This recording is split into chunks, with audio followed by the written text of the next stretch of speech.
Welcome to Wellsprings of Faith. My name is Father Liias. I am a Roman Catholic priest. I serve on the staff of St. Patrick's Church in Stoneham, which is our neighboring community. Our program is televised here and filmed in Melrose, Massachusetts, where I live. Our program looks at faith, particularly the journey of faith in a person's life, how they've come to know the Lord, and also how they seek to serve the Lord. Today I welcome a relatively new friend, Janet Munn, who is an officer in the Salvation Army, and we're going to spend some time talking about that unique ministry. Everybody knows of the Salvation Army, especially at this time of the season at Christmas, where we hear their bells ringing, where we shop, but a lot of people don't know the wonderful history of this unique part of the Christian church that is the Salvation Army. So thank you, Jan, for coming. Now I know you're in a way coming home. I am. Because you grew up in Melrose. I was born here. You were born here, all right, right in the Melrose Wakefield Hospital. Yes, I was. So you are. Yeah. So the program is, first of all, just about your own journey. So that's a good place to start. Why were you here in Melrose? I know, but tell the community. My father at the time was pastor of a little Nazarene church in Reading, Massachusetts. And that's why I was born in this vicinity. But he continued in pastoral ministry with the Nazarene Church most of my life, most of his life. And so I'm Greater Boston. But not here in Melrose. At one point, he was here too? He was associate pastor at the Little Nazarene Church. Yeah, the Little Nazarene Church. Up the street here. You know, it's funny. One of my projects always is to invite the local clergy on. I have never gotten the Nazarene minister to say yes to me. I don't know why, if he's shy or I didn't pursue him enough. But I think I've interviewed every clergy in this town. Yeah.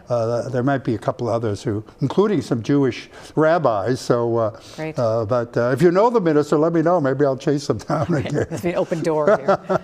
Well, that particular church was a real agent of grace in our lives, because when I was in middle school, my mother became what turned out to be terminally ill. We were involved with that church at the time, and they took such care of us as a family, brought meals to us for months and months. How old were you when months. your mom died? When she died, I was 14. 14. When she became bedridden, I was 12.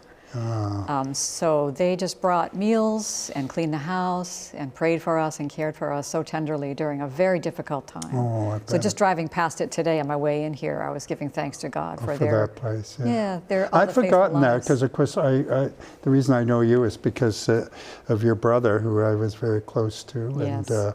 and I had forgotten. I remember him talking about the death of his mother as it would be for any of us, a profoundly painful part of our childhood, to lose your mother. As it must have been for you. It was. That was actually how I ended up getting involved with the Salvation Army. My mother passed, my father remarried, and the woman he married was a young widow with 2 young sons of her own, and she had been a single, like a captain in the Salvation Army for 10 years. Prior to marrying her first husband, who died quite young. So she came into the house when I was 15 and got me a job at the camp out in Sharon, Camp Wonderland. I've been there, actually, a retreat. I don't know, for some reason it was an evangelical pastor's retreat there, so I have been there, I think a couple of times. That was my first intersection with the Salvation Army, right there in the very worst season of my life. Oh, wow. But again, I look back on it now as a great God-saving community for me, you know. So I was introduced to the mission of Christ, mostly to marginalized communities that I didn't even know about prior to that. And so my heart was captured by that mission. And the sense of community within the staff, the young adults, all of us kids, teenagers, whatever, it was a great healing experience for me. And a lot of women in leadership was very that's just one of the unique things about the Salvation Army from its beginning. That's right. They were in the first Protestant groups that ordained women, weren't they? Yeah, if not and the first. That transformed Great Britain at the time. With all these multitudes of young women preaching the gospel all across British Isles. So anyways, the mission for the poor, the sense of community, and then women in leadership and in ministry, those things really captured me. Right. Way back then, it was a very, very bad time of my life, but I can see in retrospect God's saving work. Now, obviously, it's always a challenge, having been a priest all my life and being an Episcopal priest originally, so I have children, which obviously most Catholic priests don't have. being a PK, as we call it. So what was that had its advantages and disadvantages in terms of your own faith? What was that? For me, it was entirely positive, I would say. My yeah. parents, both of my parents, were genuine Christ followers. They, you know, obviously we all have weaknesses, but my experience of them as my parents, they were real. They were authentically wanting to follow the way of Christ. Right. And that was embedded in me as just sort of an assumed thing. You know, I didn't have an experience of it exactly yet, but their witness to me my whole life, or their whole lives, has lasting blessed effect. You know? Yeah. My mother was always discipling people. I recognize that now. She'd have people over to the house and she'd be meeting with them, and again, I can see now she was discipling other women. And yeah, they were beautiful Christian people. And my dad, neither of my parents, but my dad, because of being in a pastoral role, I didn't pick up any legalism from them. I never felt, you know, like you have to put on airs because we're the pastor's family. Not at all. Yeah, I found them very authentic. Nothing but good. Of course, I actually met your father a couple of times playing golf with your brother and him. That was a wonderful thing. And my own journey, I was, of course, an Episcopalian for most of my life.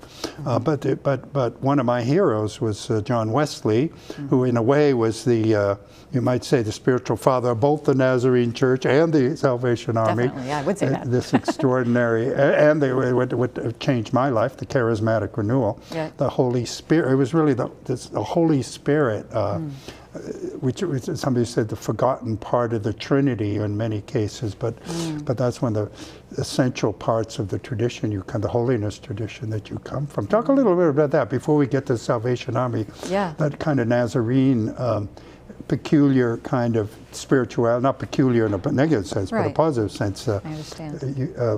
Spirituality of the Nazarene tradition. Well, my dad, who lived to be 92 and was really a faithful Christ follower and involved in the Nazarene Church his entire life, describes learning how to pray at his mother's side in the little Nazarene church in Saugus, just down the road here, little tiny church, and that he would go with her to prayer meeting.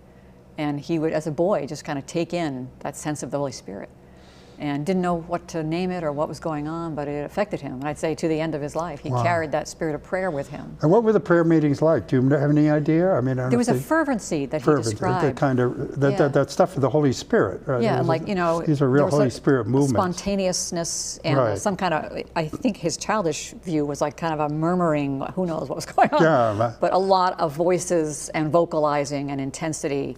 And also, you know, faithful living off hours. You know, those mostly the holiness of life, not just holiness of fervor. No, I think it was a very, again, authentic experience for him as a young person. And my mother was in that same church.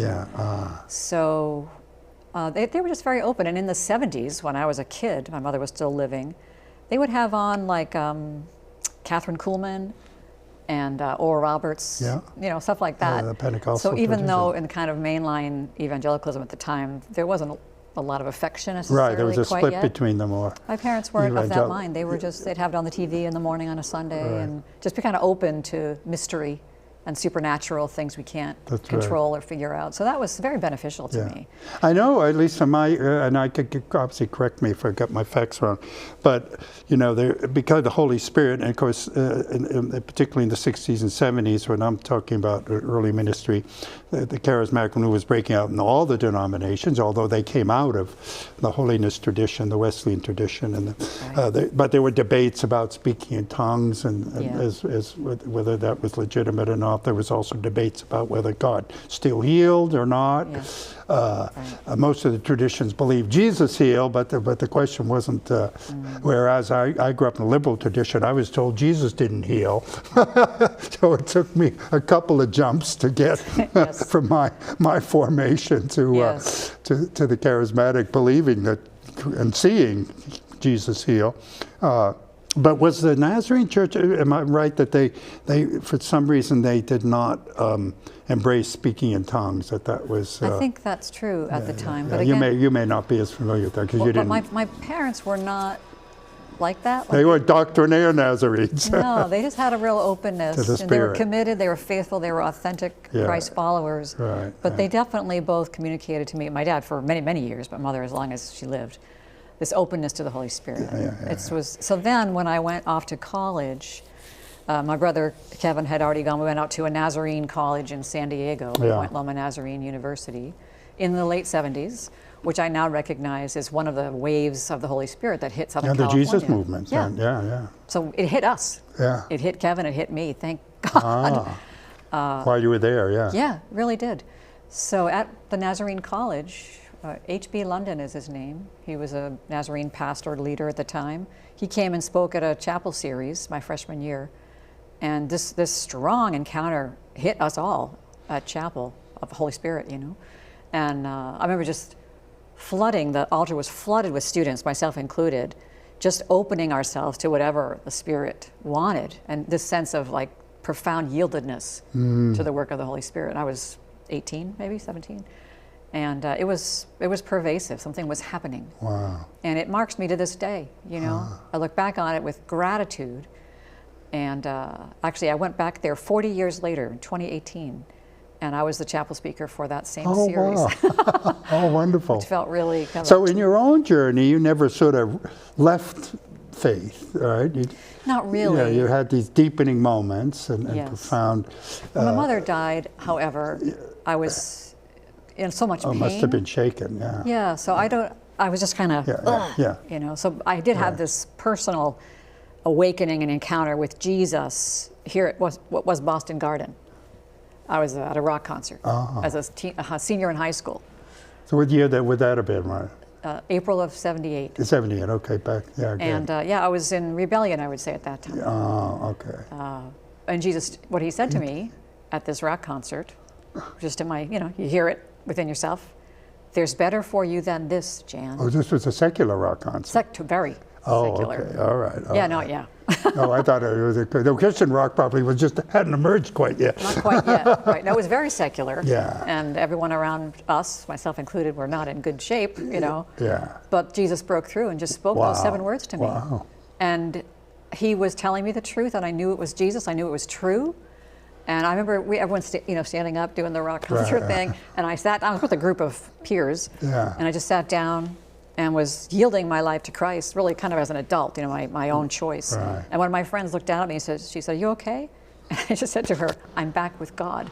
And I was the driver for that event. So on the ride home, I was witnessing to my, they didn't love it at the time, but now we're all in ministry, so sorry. Oh, really, Yeah. really? Oh, Yeah. wonderful. But that was, I didn't really ever reject Yeah. Christ, but I was in such pain, I would say. Sure, yeah, absolutely. That, Wow. anyway, but Jesus intervened powerfully in my life. I'm so thankful. Yeah. I would say, in a way, uninvited, like it wasn't, Yeah. I wasn't It was seeking unexpected, God. uninvited, I wouldn't yeah. say. Yeah. I attribute it among, you know, there's a lot of mystery for sure, but at least in part to the praying that was happening For you. for me.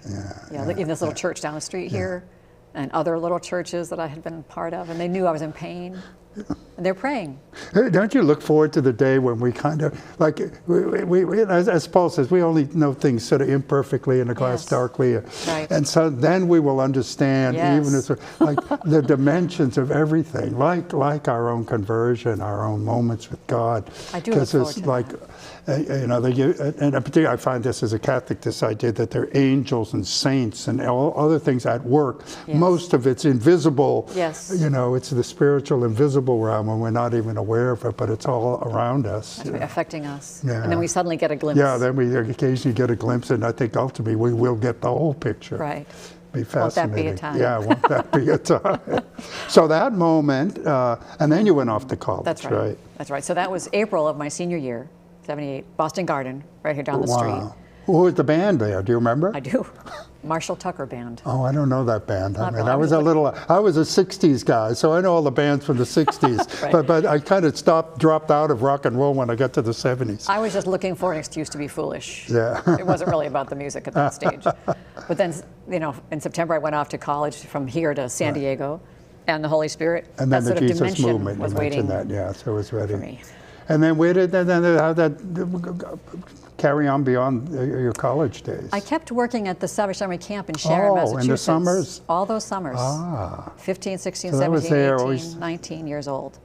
I kept going back. Right. You know, I was just falling in love with the children that mission to the kids really captured my heart. Was it a summer program basically for poor kids? Yeah. Yeah. Okay. Yeah, it was, Yeah, which yeah. has really, ruined me for anything else. I'm so thankful. Yeah, Yeah. It just yeah. really captured me. I learned so much about others, that I didn't know in my middle class suburban life. So that was an ongoing formative. And when did you actually decide to become a salvation? Is it called a salvationist? Is Yes, that a it proper is. term? Yeah, I thought it was. That's the term. Yeah. My husband was part of that summer camping experience, Okay. and he was very much Salvation Army over in England, although he was not following he's Christ English, yeah. quite yet. But anyway, when He wasn't what? following Christ Oh. quite yet. All right. But he ended up getting born again one of those summers at that same camp. So then we got married like a year after that and went off to Asbury. Ah. So I was finishing my undergraduate, he was getting Oh, his... so you hadn't finished your undergraduate? Right, but I dropped out of Point Loma, Yeah, went yeah. over to England and got to know my husband and his family over there. And Well, Asbury's been an interesting place too. At least my, again, minimal knowledge of what the Holy Spirit's movement. It's a place he drops in every few years. Good description. He just did that a couple of years ago, right? Amazing, Yeah, yeah. In fact, someone was just telling me recently that some of the students who were there in this recent outpouring, they call it, Yeah. at Asbury University, have traveled over to Europe just in their lives, recently, since then, subsequently. And they give their testimonies. So people say, "Tell us about what happened." And when they do, the Holy Spirit falls. So there's several little fires Wow, beginning that's to burn amazing. in various Amazing. parts Yeah, of Europe. yeah, I just yeah. learned that this morning. Yeah, and you can't make this stuff up either. It's just, it is the Acts of the Apostles. Yeah. Well, there are some patterns, though, aren't there? Yeah, Sometimes. the reappearing of surprises. Yes. Sometimes, like you said, it's a uninvited moving in. Sometimes it's, the apostles praying for the Holy Spirit to come again. And it comes down in power. It's fascinating. So we went to Asbury for 4 years, and that was another great community of peers who were really being formed in large part for ministry. Not all, but many. Yeah. And great preaching, great Bible instruction in our young hearts, So that was when I had just become a soldier, as we're called, senior soldier in the Salvation Army, and was learning a lot more about it as a larger community of faith. And so we finished our Asbury years and went to the Salvation Army Training College, as it's called. And so when did you kind of decide that? Was that a joint decision with your husband? About going into to go into ministry in the Salvation Army? I would say from the time the Holy Spirit captured me down in California, in Southern California, I was, again, ruined for anything. Okay. I knew I would be devoted to Jesus and his work in the world. In the world. I didn't know what shape it would take whatsoever. I wasn't at all concerned about that. So the sense of call to what we would call ordained ministry. I mean, obviously all Christians have ministry, but the sense that, that your work was going to be in and through the church, your life's work. Yeah, I couldn't imagine anything else. Yeah. But my husband is a much more kind of structured person, and he was generations in the Salvation Army. Yeah. And I had become increasingly involved in it over my young adult years. So it just, for me to go into ministry and for it not to be the Salvation Army at that point would be a little bit strange. Yeah, right. Say goodbye to all my, current community and closest friends and go somewhere else didn't even make sense. So we went together into ministry in the Salvation Army. Although I didn't really know what I was getting into. Yeah, talk about, you've been, how long, first of all, what's your official title? Colonel. Colonel, because I know it's obviously called, it's an army. It is. And the nomenclature and all that is military. It is. Captain's my favorite, but I am a colonel. Now, with the name, I mean, obviously because it started in Britain, and we're going to talk a little bit if we have time about the origins of the Salvation Army. Yes. But did you take are those British terms for the military structure? Because it's not the same as American necessarily, but there's overlap. Right. Yeah. And it's evolved over the years too. Oh, right. So what it was originally has changed a little bit. Yeah. But our co-founders, William and Catherine Booth, but William especially, he outlived his wife by quite a few decades. Was it wasn't democratic leadership. It was definitely, he was the general. He was a general, right? Yeah. It was a hierarchical system. Very much so. Very much so. So the military, as armies, as the military always is. Yep. So that remains with us. Yeah. Well, the Catholic Church is a lot like that. Yes. Matter of fact, it's interesting. In my Anglican days, there was a thing called the Church Army, which was, you probably never heard of it, but it was an Anglican version of the Salvation Army. Yes. It grew up pretty much in the same period of time, but I don't know if it was a reaction because of the, it was a Methodist who birthed the Salvation Army, Yeah. and they had already kind of, they were actually a movement within the Anglican Church. Okay, interesting. But I forget the whole history, but there is a thing called the Church Army. It's an Anglican, it's very similar to the Yes. Salvation Army. It's a ministry committed to the poor, and Yes. it's got the same structure, and Yeah.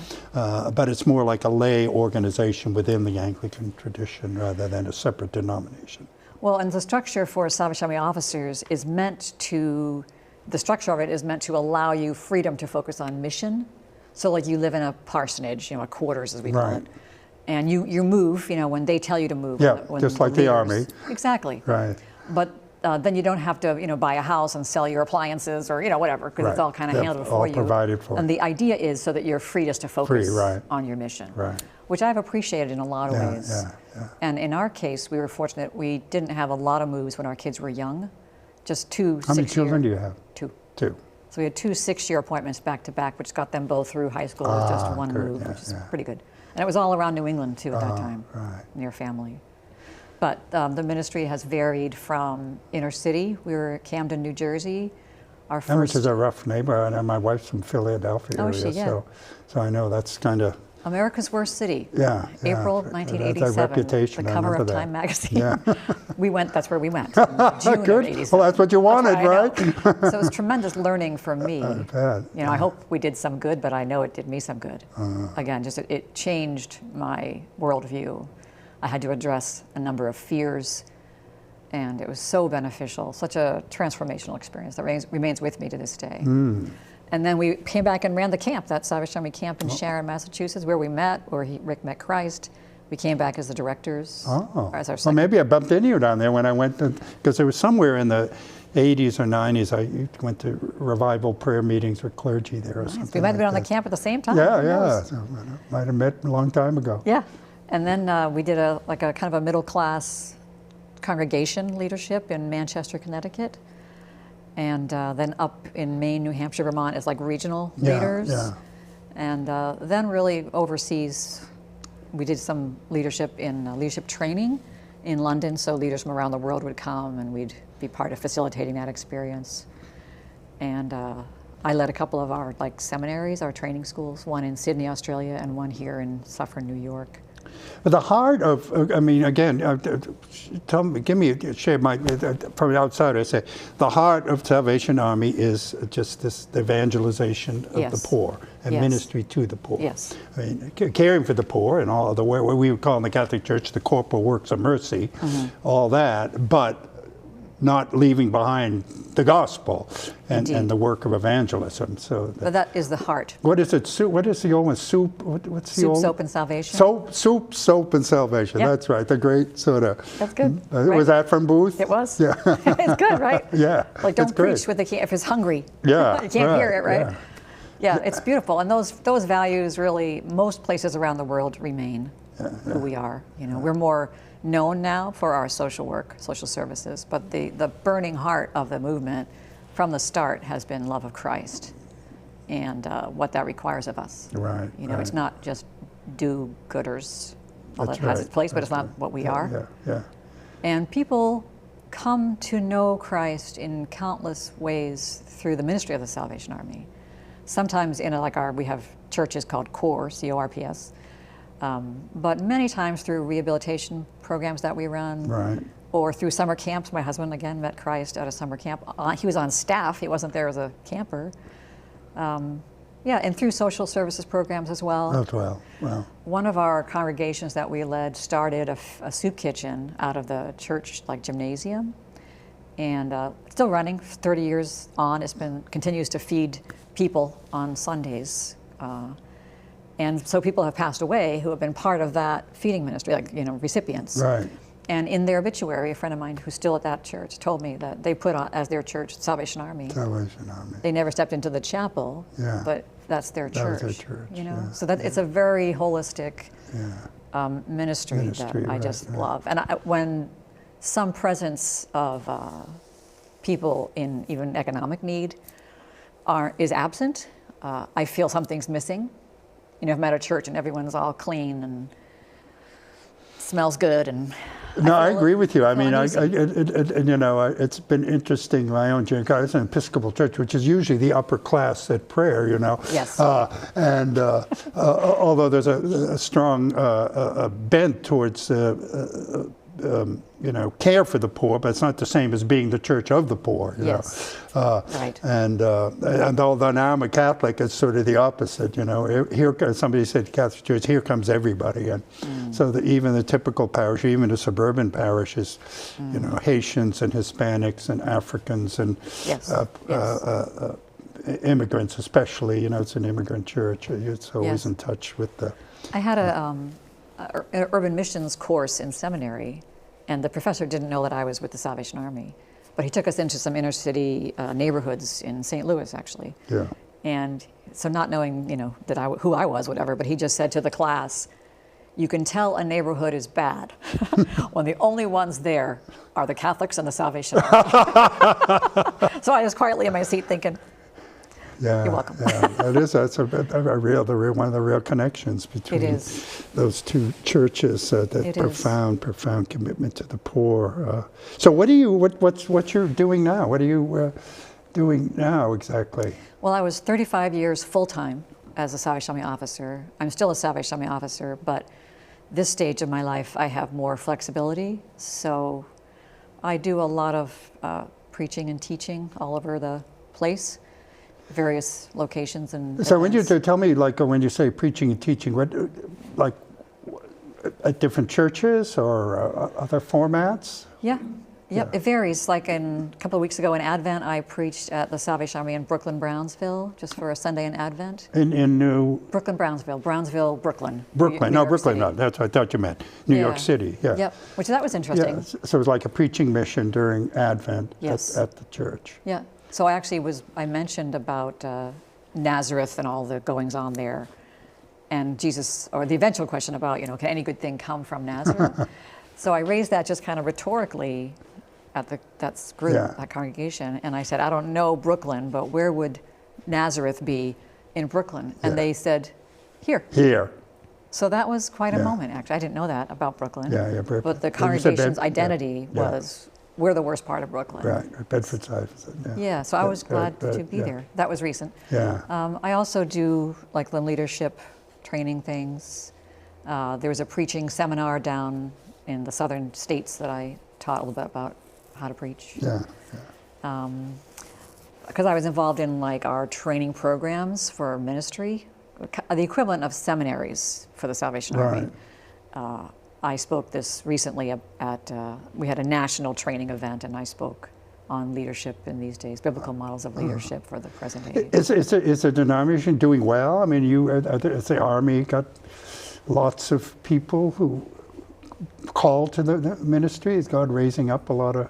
I think of you more like a lay order. I mean, not a lay order because you're clergy, but it's sort of like, it's not like the average denomination with congregations and stuff. It's just this army of ministers. You're right. And people are attached and go to church there, but it's not the same. Is that a fair? It is. Yeah. Well, and we signed an officer's covenant upon our commissioning and ordination. Right. But when you look at the soldier's covenant, which is membership, really, it's almost identical. It's identical, right. Difference really is, I mean, this is debated variously, but itinerant versus local. Right. Like a senior soldier is committed to the mission of Christ in the local community through the agency of the Salvation Army. Right. And an officer, all the same, but wherever the Army sends you. Right. So, yeah. Well, unfortunately, I really wanted to learn a lot more about the Salvation, but we actually have 1 minute left, so we're not going to get just the history of it and the riches of it, and also its worldwide work. And so you mentioned that your husband's an expert on things, so maybe we'll get you back with him. It's very good. And we'll do another show, because I think it's one of those communities that is visible. Everyone knows of the Salvation Army. Many people avail themselves. Whether, even me, I go up to the Salvation Army Goodwill place, and usually I'm giving food, clothes there, and stuff now. I used to get stuff there, but don't know the rich history of the movement. Well, and people recognize us, but don't really know what we are. That's right, and that's why I'd like to maybe do a show just on that. So would you be willing to do that? Love it. It's fascinating. All I right, love talking all right, about it. all It's right. great. Well, thank you so much. Thanks. Dan. I hope you've enjoyed this conversation. Obviously, the Salvation Army is out there if you need it as a place to, because you have needs, both spiritual and economic. They're God's soul. There's God's army for the poor in a very profound and special way. So I hope you've enjoyed this conversation, and may the Lord bless you as well.